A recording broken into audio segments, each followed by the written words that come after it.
حبیبہ محمد وآلہ وسلم۔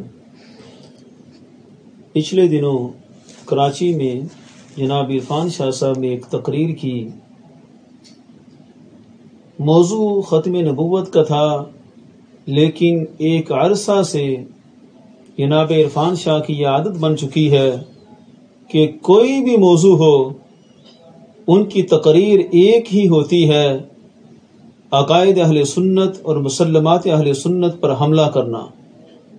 ختم نبوت کی تقریر میں اہل سنت کے ان مسلمات کی دھجیاں اڑائی گئیں کہ جن مسلمات پر قرآن کہلاتا ہے۔ اتنا سخت حملہ کیا عرفان شاہ نے، اتنی سخت واردات کی۔ عدالت صحابہ اتنا اہم عقیدہ ہے کہ جس کی بنیاد پر ہم قرآن کو قرآن سمجھتے ہیں کہ وہ صحابہ جنہوں نے قرآن جمع کیا تھا وہ سب عادل تھے، اور انہی کی گواہیوں پر قرآن جمع ہوا، سارا دین آگے منتقل ہوا۔ اسی طرح ازواج مطہرات، ان کے بارے میں اہل سنت کا کتنا ستھرا عقیدہ ہے، اور ہر جگہ ان کی تقریر کا عنوان بھی یہی ہوتا ہے وَيُطَهِّرَكُمْ تَطْهِيرًا۔ اتنا مقدس عنوان ہونے کے باوجود حضرت عائشہ صدیقہ رضی اللہ تعالی عنہا کی ذات پر اس قدر شدید حملہ کہ معاذ اللہ انہیں جہنمی تک قرار دینے کی کوشش کی ہے عرفان شاہ نے، اور لوگوں کو سمجھ نہیں لگ رہی کہ ہو کیا رہا ہے۔ ہمیں افسوس ہوتا ہے ان لوگوں پر جو آج تک یہی سمجھتے آئے ہیں کہ یہ جلالیوں کی اور عرفان شاہ کی لڑائی ہے۔ کیا یہ مسلمات اہل سنت ہر سنی کا فریضہ نہیں ہے؟ عرفان شاہ اپنی تقریر میں بار بار بیان کر رہا تھا لا یستوی منکم لا یستوی منکم، صحابہ سارے برابر نہیں ہیں، صحابہ سارے برابر نہیں ہیں۔ بڑا چیخ چیخ کر بیان کر رہا تھا کہ تم نے برابر سمجھ لیا، تم نے برابر سمجھ لیا۔ ہم پوچھتے ہیں کہ اہل سنت کے صفوں میں وہ کون سے لوگ ہیں جو برابر سمجھتے ہیں؟ ہمارے ہاں تو عقیدہ افضلیت اجماعی اور قطعی ہے، پھر خلفائے اربعہ کی افضلیت، عشرہ مبشرہ، اصحاب بدر، ایک پوری ترتیب ہے افضلیت کی۔ لا یستوی کا انکار کون کرتا ہے کہ صحابہ سارے برابر نہیں ہیں؟ عرفان شاہ بار بار چیخ چیخ کر کہتا تھا شاید کوئی بہت بڑے منکرین ہیں اس زمانے میں جو قرآن کی اس نص صریح کا انکار کرتے ہوں، لیکن ایسا تو کوئی بھی نہیں ہے جو قرآن کی اس نص صریح کا انکار کرے۔ عرفان شاہ دلیل دے کہ کس نے لا یستوی کا انکار کیا؟ کون کہتا ہے کہ سارے صحابہ برابر ہیں؟ سارے برابر نہیں ہیں، مراتب میں بڑا فرق ہے۔ لیکن ہم سوچ رہے تھے بار بار کہ عرفان شاہ آخر کن کو پکار رہا ہے کہ سارے برابر نہیں ہیں؟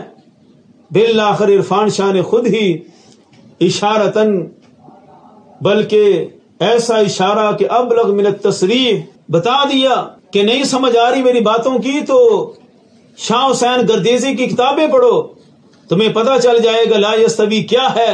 اعظم درجتن کا معنی نہیں آتا تو میں تو پنجاب میں یا کبھی برطانیہ چلا جاتا ہوں، نہیں آتا نا اعظم درجتن کا معنی، تو پھر اس گوڑے شریف کے فقیر حضرت شاہ حسین گردیزی کے درس میں آ کر بیٹھو، یہ آپ کو بتائے گا کہ اولئک اعظم درجۃ من الذین انفقوا من بعد وقاتلوا کا مطلب کیا ہے۔ آج میں اس شاہ حسین گردیزی کی کتاب لے ہی آیا کہ شاہ صاحب دعوت دے رہے تھے کہ لا یستوی کا معنی سمجھنا ہے تو تمہیں شاہ حسین گردیزی کی کتابیں پڑھنی ہوں گی۔ اس نے یہ کتاب کا صفحہ حاضر ہے، یہ لا یستوی کا معنی بیان کر رہا ہے۔ یہ ابتدائی دو طبقے بیان کر کے آخر میں لکھتا ہے اس لیے ان کے درجات زیادہ بلند ہیں، لیکن ان دونوں طبقات سے اللہ تعالی کی طرف سے وعدہ حسنہ ہے، یعنی فتح مکہ سے پہلے کے دو طبقات جو ہیں ان کے لیے جنت کا وعدہ ہے۔ آگے لکھتا ہے مگر وہ لوگ جو فتح مکہ کے بعد حلقہ اسلام میں داخل ہوئے ان کے پاس مقصد طویل کی گنجائش نہیں تھی۔ معاذ اللہ واضح صریح لفظوں میں لکھا کہ وعدہ حسنہ جو اللہ نے فرمایا وَكُلًّا وَعَدَ اللَّهُ الْحُسْنَى کہ تمام صحابہ سے جنت کا وعدہ ہے، یہ فتح مکہ سے پہلے صحابہ کے لیے ہے۔ فتح مکہ کے بعد جو حلقہ اسلام میں داخل ہوئے ان کے پاس مقصد طویل یعنی نبی پاک صلی اللہ علیہ وسلم کی طویل صحبت کی گنجائش نہیں تھی کہ رسول اللہ صلی اللہ علیہ وسلم کی عمر مبارک فتح مکہ کے بعد اتنی طویل نہیں تھی، اس لیے کہتا ہے کہ ان کے پاس اتنی گنجائش ہی نہیں تھی۔ تو نتیجہ یہ نکالتا ہے کہ وَكُلًّا وَعَدَ اللَّهُ الْحُسْنَى ہر صحابی سے جو جنتی ہونے کا وعدہ ہے وہ فتح مکہ سے پہلے مسلمانوں کے لیے ہے۔ یہ عرفان شاہ بیان کر رہا تھا لا یستوی سارے برابر نہیں ہیں۔ شاہ حسین گدیزی کی کتاب پڑھ کے دیکھو، یہ بکواسات پڑھیں ہم کہ فتح مکہ کے بعد کے معاذ اللہ وہ قطعی جنتی نہیں ہیں۔ آگے مزید اس پر کلام کرتے ہوئے کہتا ہے صحابی کی تعریف میں ایک طرف تو یہ اس نے واضح لکھا کہ وہ جنتی نہیں ہے، جنت کا وعدہ فتح مکہ سے بعد والوں کے لیے نہیں ہے۔ آگے پھر صحابی کی تعریف کرتے ہوئے لکھتا ہے صفحہ نمبر 182 پہ کہتا ہے صحابی کا معنی یہ ہوگا کہ ہر وہ شخص جسے طویل عرصہ حضور علیہ الصلوۃ والسلام کی صحبت نصیب ہوئی ہو اور اس نے آپ سے سیکھا ہو اور آپ کی اتباع کی ہو، جس سے وہ مرتبہ تزکیہ میں آ گیا ہو۔ یعنی صحابی کے لیے طویل عرصہ صحبت ضروری ہے، اور پیچھے اس نے لکھ دیا کہ فتح مکہ کے بعد کسی کو طویل صحبت ہی نصیب نہیں ہوئی، اور ادھر صحابی کے لیے شرط لگا دی۔ اس پر جو کلامی دلائل ہیں وہ تو انشاءاللہ بعد میں آئیں گے، یہ اس بندے کی اصلیت پیش کرنا مقصود ہے، اس دیگ کے چند چاول چکھانا مقصود ہے کہ عرفان شاہ کدھر اہل سنت کو دھکیل کر لے جانا چاہتا ہے، کن لوگوں کی کتابوں کی دعوت دیتا ہے کہ ان کو پڑھو، ان سے عقیدے سیکھو۔ اسی طرح آگے کہتا ہے کہ جنہوں نے تھوڑی صحبت اختیار کی ان پر اعتراض اٹھاتا ہے۔ صفحہ نمبر 288 پہ لکھتا ہے کہ قلت حضوری تزکیہ کے لیے ناکافی ہے، کہ صحابہ کرام کا تزکیہ وہ قلت حضوری سے نہیں ہو سکتا، جن کو کم صحبت نصیب ہوئی وہ تزکیہ نہیں ان کا ہو سکتا معاذ اللہ۔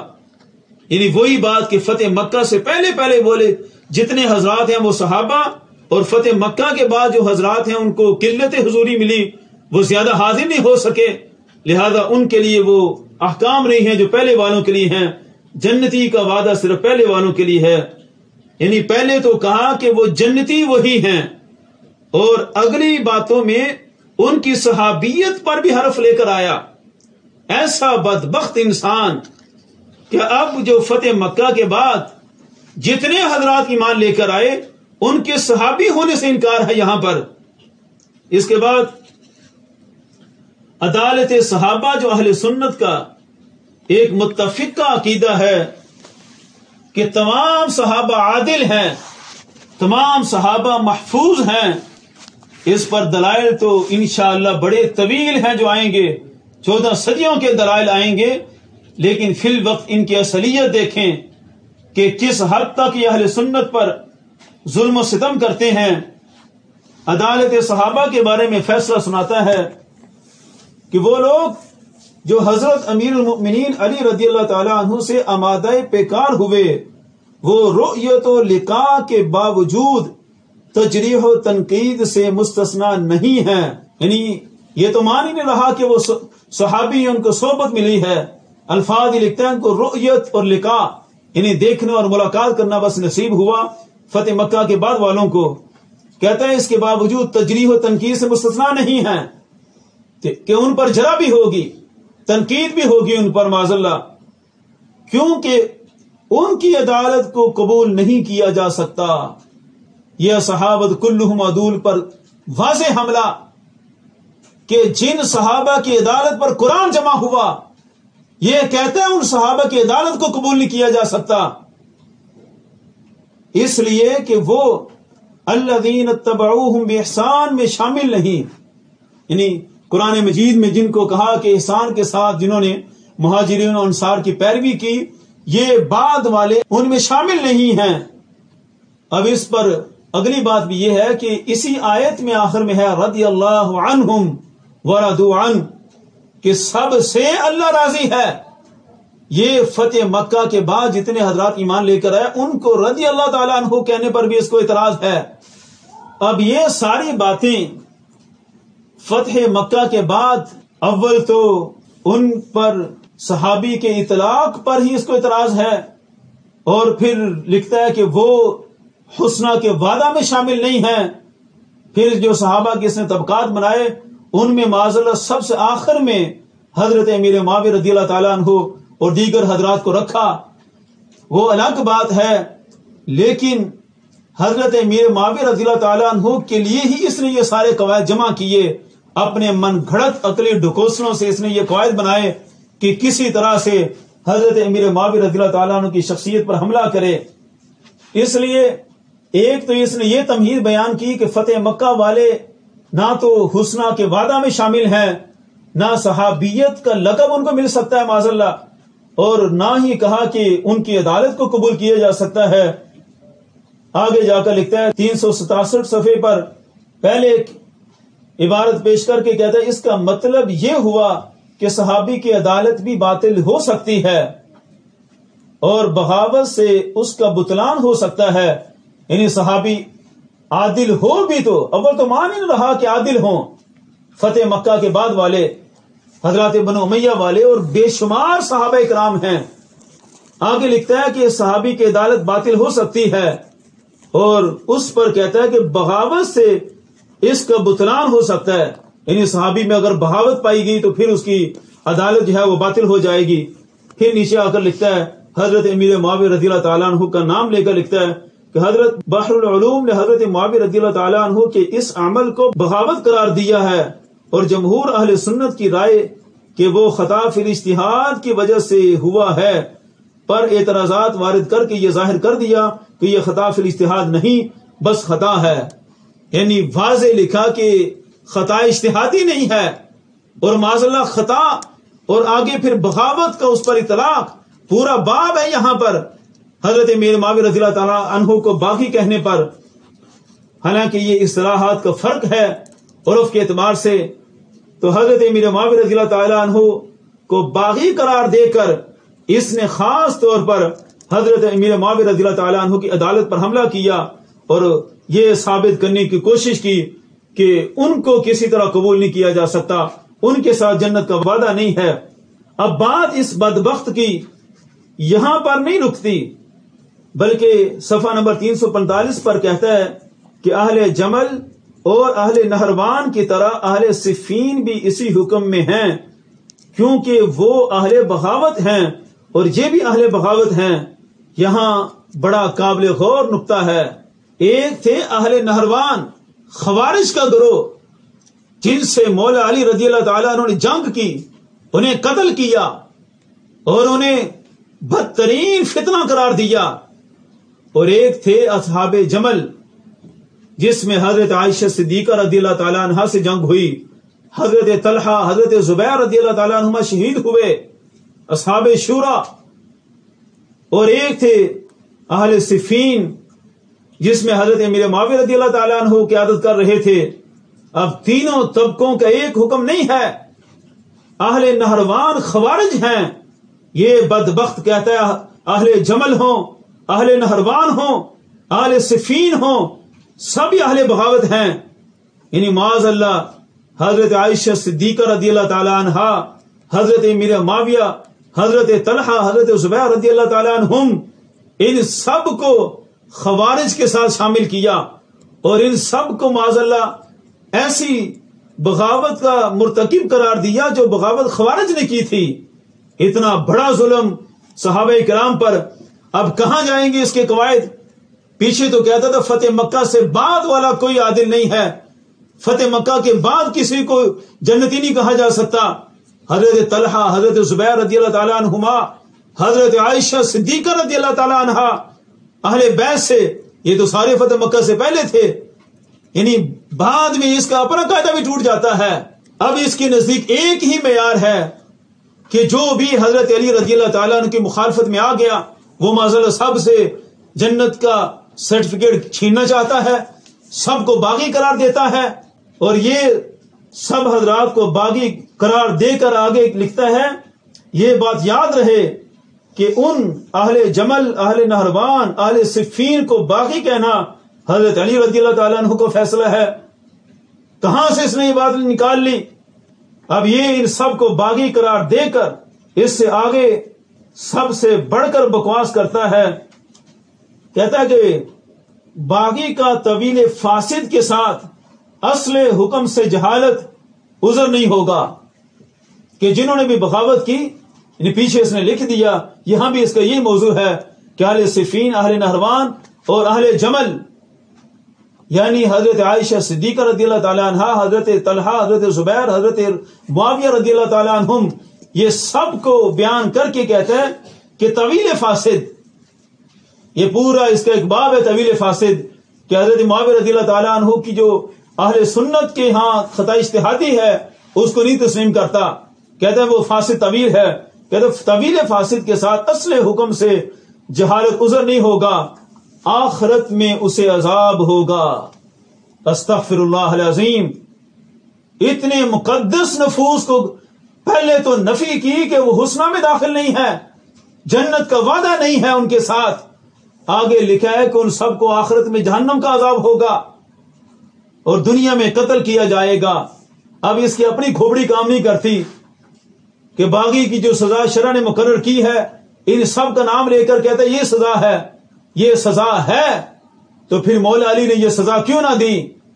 یہ فیصلہ مولا علی کے سامنے پیش کر رہا ہے کہ ان کی سزا یہی تھی کہ سب کو قتل کیا جائے، لیکن مولا علی رضی اللہ تعالیٰ عنہ نے تو کسی کے ساتھ ایسا نہیں کیا۔ حضرت طلحہ، حضرت زبیر رضی اللہ تعالیٰ عنہما کی شہادت پر جتنا دکھ تھا مولا علی رضی اللہ تعالیٰ عنہ کو، تو پڑھ کر دیکھیں مسلمات اہل سنت کہ آپ کتنا روتے تھے حضرت طلحہ، حضرت زبیر رضی اللہ تعالیٰ عنہما کی شہادت پر، اور آج یہ حب علی کا دعوے دار کہتا ہے کہ ان کو قتل کیا جانا تھا، ان کی سزا یہی تھی، اور اس سے بڑھ کر بکواس کرتا ہے کہ جہنم کی سزا ملے گی ان کو۔ حب علی کے دعوے دار ایسے بکوترے بے شمار ہیں، لیکن سنیوں میں ایک بھی ایسا نہیں ہے جس نے حب علی کی بنیاد پر حضرت عائشہ صدیقہ رضی اللہ تعالی عنہا کو جہنم کی سزا کا حقدار لکھا ہو، صحابہ کرام کو جہنم کی سزا کا حقدار لکھا ہو۔ یہ ساری بکواسات اس کی اپنی من گھڑت ہیں، اور پھر اس کی بریک یہاں پر نہیں لگتی۔ اسے حضرت عثمان غنی رضی اللہ تعالیٰ عنہ پر بھی بڑا اعتراض ہے کہ انہیں کیوں امیر المؤمنین بنایا گیا۔ یہ صفحہ نمبر 529 پر لکھتا ہے، اس کے برعکس مجلس شورا اپنے مشترکہ اور متفقہ فیصلہ سے امت کو ثمرات نہ دے سکی، بلکہ اس امت میں انتشار و افتراق کا آغاز ہو گیا۔ یعنی یہاں تک اس کو اعتراض ہے حضرت عثمان غنی رضی اللہ تعالی عنہ کی قیادت پر، خلافت پر۔ یہ بدبخت بھی اس زمانے کے بلوائیوں میں سے کوئی ہوگا جو اس زمانے میں رہتا رہتا آج اس زمانے میں پیدا ہو گیا۔ اتنا ظلم ہے اس کتاب کے اندر، جس کتاب کی دعوت عرفان شاہ دے رہا تھا اور چیخ چیخ کر کہہ رہا تھا لا یستوی لا یستوی، نہیں سمجھ آتا تو شاہ گردیزی کی کتاب پڑھو۔ ہم نے یہ کتاب پڑھ لی ہے، اس میں تو یہی کچھ لکھا ہے۔ کبھی لکھتا ہے حضرت عائشہ صدیقہ رضی اللہ تعالیٰ عنہا وہ معاذ اللہ جہنم میں جائیں گی، کبھی حضرت طلحہ، حضرت زبیر رضی اللہ تعالیٰ عنہما، حضرت امیر معاویہ رضی اللہ تعالیٰ عنہ کو معاذ اللہ جہنم کی سزا کا مستحق لکھتا ہے۔ ایسے بدبخت کی کتابیں عرفان شاہ کو مبارک۔ وہ لوگ بھی آنکھیں کھولیں جو یہ سمجھے بیٹھے ہیں کہ یہ اپنی لڑائی لڑتے رہیں، ان مسلمات پر اتنے شدید حملے، تو کیا یہ بھی ہماری لڑائی ہے؟ اتنے بڑے جامعات، مدارس، سارا کچھ ہے، لیکن آج اہل سنت کے لوگ ادراک کر لیں کہ عرفان شاہ اہل سنت کو کہاں لے جانا چاہتا ہے۔ اب وہ زبان سے تو نہیں کہہ سکتا تھا کہ ہر صحابی نبی جنتی جنتی کا نعرہ درست نہیں ہے، لیکن اس نے اپنی واردات بھی مکمل کر دی۔ اب ہوگا یہ عرفان شاہ دوسرے سٹیجوں پہ جائے گا، صحابہ کو جنتی بھی کہہ دے گا، شان معاویہ بھی بیان کر دے گا۔ یہ کام کرے گا منافقت کے لیے، اہل سنت کی صفوں میں گھسے رہنے کے لیے، اہل سنت کے سٹیجوں پر اپنی جگہ بنانے کے لیے۔ یہ منافقت اس نے ساری زندگی نہیں چھوڑنی. پتا تو تب چلے کہ شاہ حسین گردیزی کی خرافات پر اس کا منہ بند کرے. جس مناظرے میں دلیل پکڑی تھی کل وعد اللہ الحسنہ، وہ دلیل اسے دوبارہ سنائے کہ حضرت امیر معاویہ رضی اللہ تعالیٰ عنہ اس آیت کے تحت داخل ہیں. اور اس نے تو حضرت امیر معاویہ رضی اللہ تعالیٰ عنہ کو نکالتے نکالتے حضرت عائشہ صدیقہ رضی اللہ تعالیٰ عنہ کو اس فہرست سے خارج کر دیا. کل وعد اللہ الحسنہ، ہر ایک سے جنت کے وعدے سے خارج کر دیا. کہاں جائے گا آیت تطہیر کا مفہوم؟ آیت تطہیر میں اولین ازواج مطہرات ہیں. اہل سنت کا یہی عقیدہ ہے. عرفان شاہ جس مرض اسٹیج پر ثابت کرے اور بات کر کے دیکھے کہ اہل سنت کے نزدیک ازواج مطہرات آیت تطہیر میں داخل نہیں ہے، جن کی تطہیر کی گواہی اللہ نے دی ہے، اس بدبخت کو ان پر بھی اعتراض ہے. عرفان شاہ نے اصل واردات اس نعرے پر کی کہ ہر صحابی نبی جنتی جنتی. ہمارا اہل سنت کا نعرہ یہ رہے گا. عرفان شاہ اپنے حواریوں کو خوش کرنے کے لیے جتنے مرضی پینترے بدلتا رہے، لیکن اہل سنت، امیر اہل سنت کے اس نعرے پر قائم رہیں گے. ہر صحابی نبی جنتی جنتی، حضرت صدیق بھی جنتی جنتی، حضرت عائشہ جنتی جنتی، طلحہ و زبیر بھی جنتی جنتی، حضرت معاویہ جنتی جنتی. ہم اس نعرے پر قائم رہیں گے. یہ میں نے صرف تعارف کروایا ہے. اس پر اگر وہ سمجھتا ہے کہ میرے پاس دلائل ہیں تو چیلنج ہے، اس شاہ حسین گردیزی کو عرفان شاہ لے آئے. خود تو کسی مقابلے میں ہمارے سامنے نہیں آتا، کسی چیلے کو ہی منتخب کر لے. آج تک اس نے اتنے چمچے برتی کیے ہیں، کوئی چمچہ میدان میں آنے کے لیے تیار نہیں ہے. جس چیلے کا اس نے تعارف کروایا ہے اسے ہمارے سامنے پیش کرے. مسلمات اہل سنت کی روشنی میں ہم ثابت کریں گے کہ رسول اللہ صلی اللہ علیہ وسلم کا ایک ایک صحابی جنتی ہے. آخری صحابی بھی خیر التابعین سے بلند رتبے والا ہے. حضرت وحشی رضی اللہ تعالیٰ عنہ کا مقام و مرتبہ بھی حضرت اویس کرنی خیر التابعین رضی اللہ تعالیٰ عنہ سے انتہا درجے بلند ہے. ہم اہل سنت کی روشنی میں یہ ثابت کریں گے، اور عرفان شاہ اس کی بکواسات کو ثابت کر سکتا ہے تو میدان میں آ جائے، پتہ لگ جائے گا ساری باتوں کا. تاجدار ختم نبوت زندہ باد زندہ باد، تاجدار ختم معصومیت زندہ باد.